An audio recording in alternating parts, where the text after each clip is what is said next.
Salam sejahtera bagi kita semua. Perkenalkan, saya Pendeta Lydia Laurina, saya pendeta dengan basis pelayanan di GKI Diponegoro, Surabaya.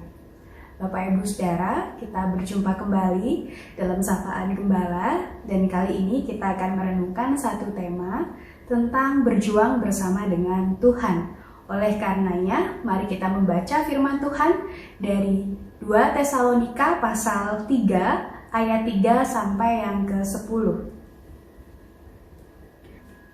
Tetapi Tuhan adalah setia.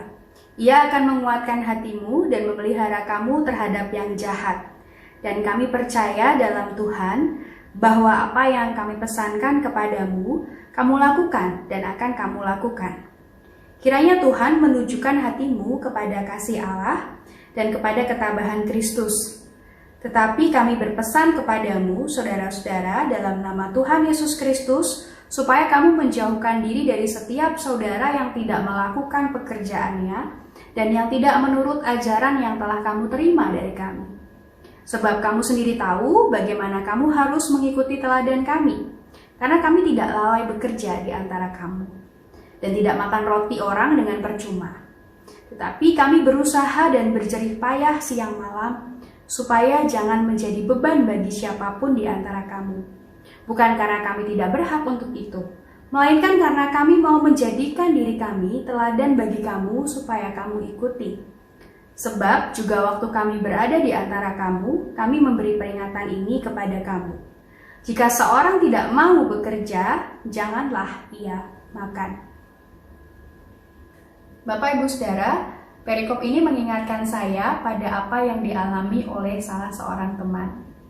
Beberapa waktu yang lalu, teman saya ini ketika pagi-pagi dia mau berangkat bekerja, dia menerima sebuah sambungan telepon dari seseorang yang mengaku sebagai karyawan dari sebuah aplikasi perbankan digital. Kepada teman saya, orang ini menginformasikan tentang penggantian kartu ATM yang baru. Semula teman saya tidak curiga, dia positive thinking saja. Tetapi teman saya ini mulai merasa ada yang janggal ketika orang ini mulai menanyakan beberapa hal, data, dan meminta informasi pribadi tentang teman saya ini. Teman saya mulai mencurigai bahwa percakapan ini sudah mengarah pada tindak penipuan. Lalu teman saya lekas-lekas memutuskan sambungan telepon itu. Yang menarik adalah apa yang teman saya lontarkan dari peristiwa hari itu. Dia mengatakan bahwa lucu ya, di saat ada orang sedang sibuk siap-siap bekerja, ada orang yang sibuk siap-siap menipu.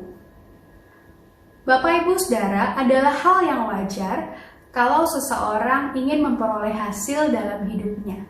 Tidak ada orang yang ingin gagal. Tidak ada orang yang tidak ingin berhasil.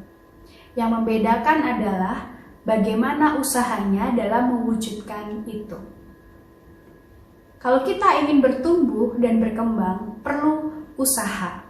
Tidak akan pernah ada pertumbuhan kalau kita tidak mengusahakan pertumbuhan itu. Kita tidak akan bisa berkembang kalau kita menjadi orang yang malas bekerja. Dan bagaimana kita dapat menerima berkat Tuhan kalau kita hanya menjadi orang yang hanya senang berpangku tangan? Banyak orang berdoa, ingin bertumbuh, ingin berkembang. Tetapi untuk itu semua, tidak semua orang mau berubah. Tidak mau berubah melakukan kebiasaan-kebiasaan yang sebetulnya tidak produktif dan hanya malah menyia-nyiakan waktunya untuk kesenangannya sendiri. Hanya mau mengkonsumsi tetapi menolak ketika diajak berkontribusi. Hanya mau hasil tetapi menolak ketika diajak bekerja. Bagaimana rasanya menghadapi orang-orang yang seperti ini? Bapak Ibu Saudara, Rasul Paulus pernah menghadapi orang-orang yang seperti ini. Di antara jemaat Tesalonika, ada orang-orang yang menolak untuk bekerja dan malah menggunakan waktunya untuk melakukan hal-hal yang tidak berguna. Terhadap orang-orang seperti ini, Rasul Paulus cukup tegas. Dengan tegas dia mengatakan bahwa terhadap orang-orang yang tidak mau bekerja, mereka tidak boleh makan. Itu yang dikatakan oleh Rasul Paulus. Manusia itu homo faber, Bapak Ibu Saudara, makhluk yang bekerja. Manusia juga menemukan arti dirinya ketika dia mau menggunakan setiap potensi yang ada pada dirinya untuk berkarya, untuk melakukan pekerjaan-pekerjaannya. Oleh karenanya, di dalam nasihatnya bagi Rasul Paulus, bekerja itu bukan hanya sekedar soal aktualisasi diri atau tentang memperkaya diri sendiri. Bahkan Rasul Paulus sendiri bekerja dengan tujuan karena ingin memberikan teladan yang baik bagi orang-orang yang ada di sekitarnya. Dan menurut nasihat Rasul Paulus, Bapak Ibu Saudara, pilihan antara seseorang yang mau bekerja dan tidak mau bekerja itu memiliki pengaruh atau dampak bagi komunitasnya. Di dalam Alkitab versi terjemahan bahasa Indonesia masa kini, frasa melakukan hal yang tidak berguna juga diterjemahkan menjadi mencampuri urusan orang lain. Mencampuri dalam arti mengganggu. Oleh karenanya orang yang tidak mau bekerja, firman Tuhan juga mengatakan bahwa hal itu akan menjadi beban sosial bagi komunitasnya. Seperti orang yang tadi berusaha menipu teman saya.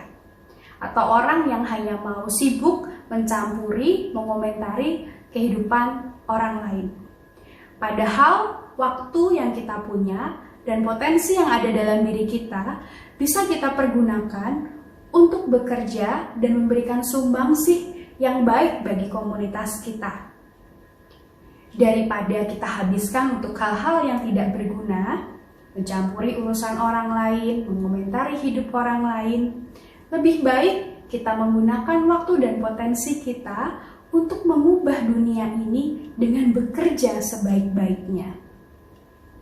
Dan dengan kita bekerja, Bapak Ibu Saudara, bukankah kita justru punya kesempatan lebih banyak lagi untuk menjadi saluran berkat bagi sesama kita? Oleh karenanya, bekerja adalah sebuah sikap iman. Bekerja adalah doa yang nyata bagi hidup orang percaya. Selamat hidup dalam doa dan juga mewujud nyatakan doa itu melalui setiap pekerjaan-pekerjaan kita. Karena Tuhan berjuang bersama dengan orang-orang yang juga mau berjuang di dalam hidupnya. Mari kita berdoa. Tuhan, kami bersyukur untuk setiap kasih karunia dan anugerah-Mu di dalam kehidupan kami. Terima kasih jika Tuhan masih memberikan kami kesempatan untuk bekerja, untuk berkarya di dalam kehidupan kami. Kiranya Tuhan memberikan kami hikmat, Tuhan memberikan kami kekuatan, kemampuan, dan bahkan juga integritas, supaya kami dapat melakukan pekerjaan-pekerjaan kami dengan baik, dan lewat setiap pekerjaan kami juga boleh menjadi teladan bagi orang-orang di sekitar kami. Kami boleh juga menjadi saluran berkat bagi orang-orang di sekitar kami. Dan Tuhan, jika di antara kami masih mengalami kesulitan di dalam pekerjaan, bahkan sebagian di antara kami di masa-masa sekarang ini mungkin kehilangan pekerjaan, atau mengalami kesulitan di dalam usaha atau bisnis yang kami lakukan, kiranya Tuhan Engkau menopang kami, berikanlah kami kekuatan, kesabaran, dan juga semangat untuk bangkit kembali dan tetap memiliki pengharapan di dalam Engkau. Kiranya Tuhan membukakan kesempatan bagi kami untuk boleh kembali bekerja, untuk boleh kembali memulai setiap usaha dan juga pekerjaan-pekerjaan kami. Terima kasih Tuhan, kiranya Engkau memelihara kehidupan kami, keluarga kami, dan juga setiap orang yang kami kasihi.